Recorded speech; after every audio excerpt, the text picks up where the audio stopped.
انبیاء ہیں جو گناہوں سے پاک ہیں، جن پر گناہ کا ایک دھبا بھی نہیں ہے۔ باقی گناہ میرے میں بھی ہے، گناہ آپ میں بھی ہے، لیکن اگر ہم لوگوں کے گناہ اچھالنا شروع کر دیں گے تو ہمارے بھی گناہ اچھالے جائیں گے۔ بالخصوص اگر کسی نے کسی گناہ سے توبہ کر لی اور وہ اس گناہ کو چھوڑ کے نیک بن گیا، اب اگر کوئی بندہ اس کے اس گناہ کا ڈنڈورا پیٹتا ہے تو اللہ جل شانہ مرنے سے پہلے اس کو اس میں مبتلا کرے، یہ اس کی سزا ہوگی۔ اس کو اللہ نے معاف کر دیا، اس نے معافی مانگ لی، تم کون ہوتے ہو اس کو ڈنڈورا پیٹنے والے؟ تو یہ فتنے، پہلے تو باتیں جو ہے وہ منہ سے ہوتی تھی، اب تو یہ جدید ذرائع ابلاغ ہے جن میں چیزیں محفوظ ہو جاتی ہیں اور لوگ جب چاہے کسی کی تذلیل کا منصوبہ بنائے اس کو ذلیل کرنے کی کوشش میں لگ جاتے ہیں۔ آئے روز جو ہے وہ ہم ایسے مناظر دیکھتے ہیں، اگرچہ وہ باتیں درست بھی ہوتی ہیں، لیکن جو کسی کے ذاتی معاملات ہوں، یہ بالخصوص سیاستدانوں کے اندر تو یہ بہت سارا ہے، تو باقی دینی طبقات کے اندر بھی ہے لیکن ان میں اور زیادہ ہے۔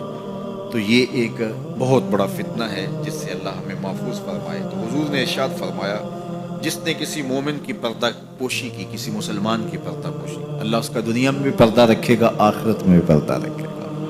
اور اللہ جل شانہ بندے کی مدد میں ہوتا ہے، بندہ جب تک اپنے بھائی کی مدد میں ہوتا ہے۔ جب تم اپنے بھائی کی مدد میں لگے ہوتے ہو، اللہ تمہاری مدد فرما رہا ہوتا ہے، تمہاری نصرت فرما رہا ہوتا ہے۔ اور جو کسی ایسے راستے پہ چلا جس راستے سے وہ علم حاصل کرنا چاہ رہا تھا، طلب علم کے لیے جس نے سفر کیا، اس کا مقصد تھا کوئی مجھے علم کی چیز ملے گی اور میں حاصل کروں گا۔ ایک تو وہ طلباء ہیں جو 8 سالہ، 7 سالہ، 5 سالہ، 4 سالہ علوم دین حاصل کرنے کے لیے سفر کرتے ہیں، پھر مسافر رہتے ہیں، مسافرت کی زندگی گزارتے ہیں، سویر شام سفر کاٹتے ہیں، ایک تو وہ ہے۔ لیکن صرف وہی مراد اس سے نہیں ہے جو حضور علیہ السلام کا ایک فرمان سننے کے لیے بھی چلا۔ آپ بھی اگر گھر سے آئے ہیں اور آپ کی نیت یہ ہے کہ حضور کے فرامین سنوں گا، تو آپ علم کی طلب کے لیے گھر سے چلے ہیں، تو آپ بھی جو ہے وہ اس حدیث کے مصداق ہوں گے۔ ارشاد فرمایا، وَمَنْ سَلَكَ طَرِيقًا يَلْتَمِسُ فِيهِ عِلْمًا، جس نے سفر کیا طلب علم کے لیے، سَهَلَ اللَّهُ لَهُ بِهِ طَرِيقًا إِلَى الْجَنَّةِ، اللہ اس کے لیے جنت کا راستہ آسان فرما دیا، اللہ اس کے لیے جنت کی راہیں آسان کر دی۔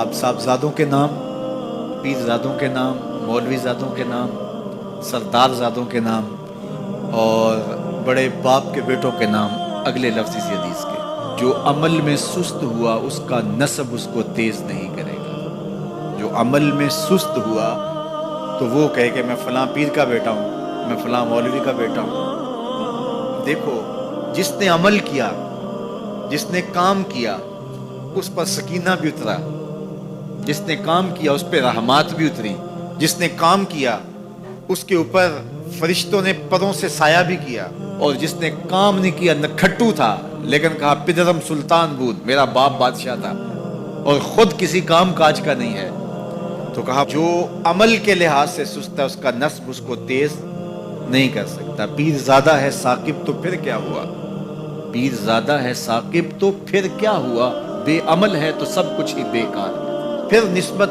آپ کی تو آپ کو جو ہے وہ وہاں تک نہیں پہنچا سکتی، لیکن اگر تم عمل بھی کرنے والے ہو، پھر نسبت بھی ہو کسی بڑے سے، پھر سونے پہ سہاگے کا کام ہے۔ دودھ اندر جے کھنڈ لائیے مزہ ہو جاوے دونا، پھر سونے پہ سہاگا ہے۔ کب؟